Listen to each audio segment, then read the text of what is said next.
Can I ask you a question? What if I don't have a referral in? Is there a non-referred version of that script?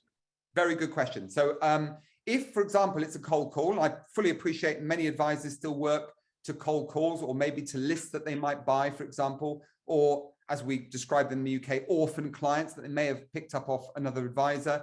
Maybe they haven't spoken to the client for a number of years.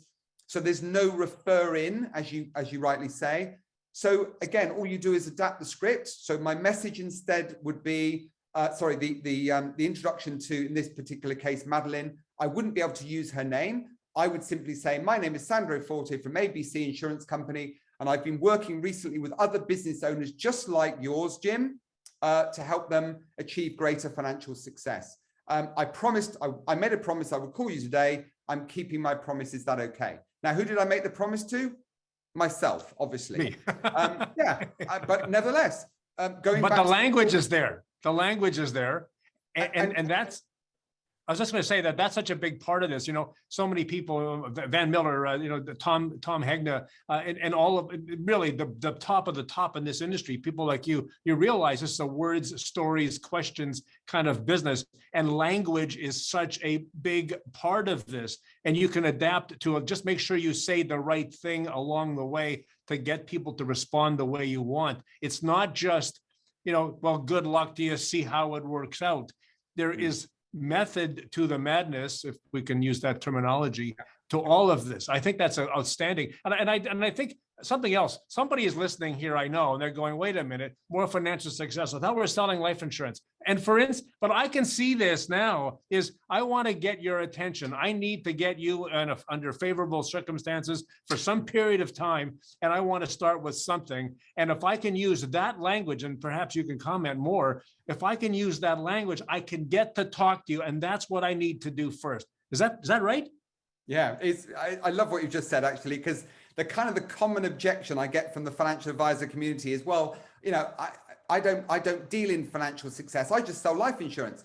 Listen, if you've got this script learned by heart and you are confident with it, because the basic premise of this script, Jim, is that I control the conversation, not the other way around.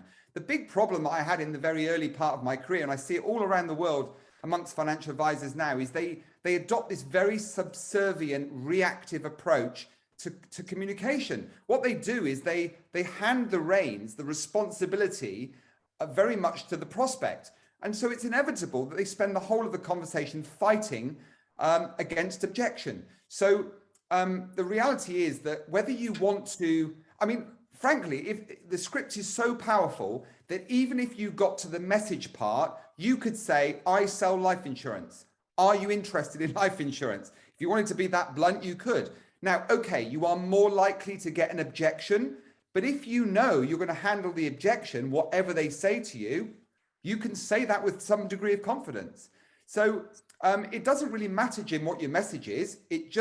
I feel comfortable with I deal in financial success, because then even if I'm speaking to a billionaire, I know billionaires still want to be more financially successful. And I know people that don't have very much money want to be more financially successful. So actually, universally has more appeal.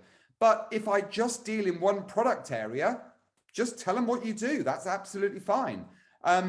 You probably let me just say that the other part of it is this, as I look at it from my perspective, I say, well, financial success or greater financial success, if I have a specific product that I work with, life insurance, income replacement, disability insurance, that sort of thing, critical illness, all of that can be related to that story when I get in there. That's all about financial success in lots of ways too, isn't it?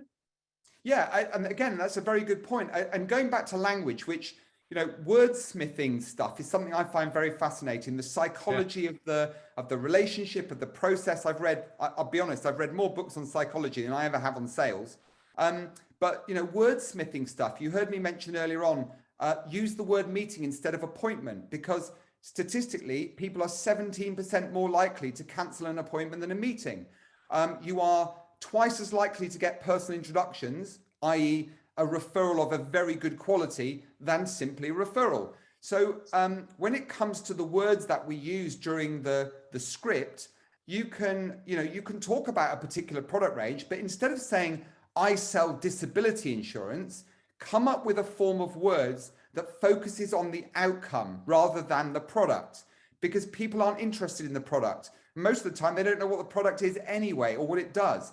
But if I specialized, or if I helped my clients to ensure that should the worst happen, their family, their liabilities could be repaid, their family could be left in a very comfortable financial position, if that's the particular benefit of this particular product, that's really the bit we should be focusing on in terms of the message, rather than I specialize in disability benefits. Because like that's such a huge thing. I think, everybody, write this down, folks. Focus on outcomes, not on products. You can look, you have to have the product to get the outcome. So you're still going to get there, but you want to focus on the outcome. I think a lot of people in this business, surely in the that middle and upper middle kind of advisor marketplace, don't necessarily understand that. And I think we can all remember that whatever we're selling, and it could be the highest end, my buddy Mark Halperin, high end philanthropy stuff that he's doing at significant six-figure premiums. There's a guy talking about outcomes and not about product. And I think that's something we all need to do. And I think this is huge stuff, Sandro. Really impressive. Hey, can I ask you a secret? Like just between you and me, do you think we could get it? You think I could see that script? If you twist my arm, Jim. Okay. All right. We won't tell anybody else, but I'm just saying, okay, I'll ask, but anyway, Karen, I'll send it. You know full well. I'll send it over to you with the script, the diagram, and everything that goes with it. No, absolutely no problem. Outstanding.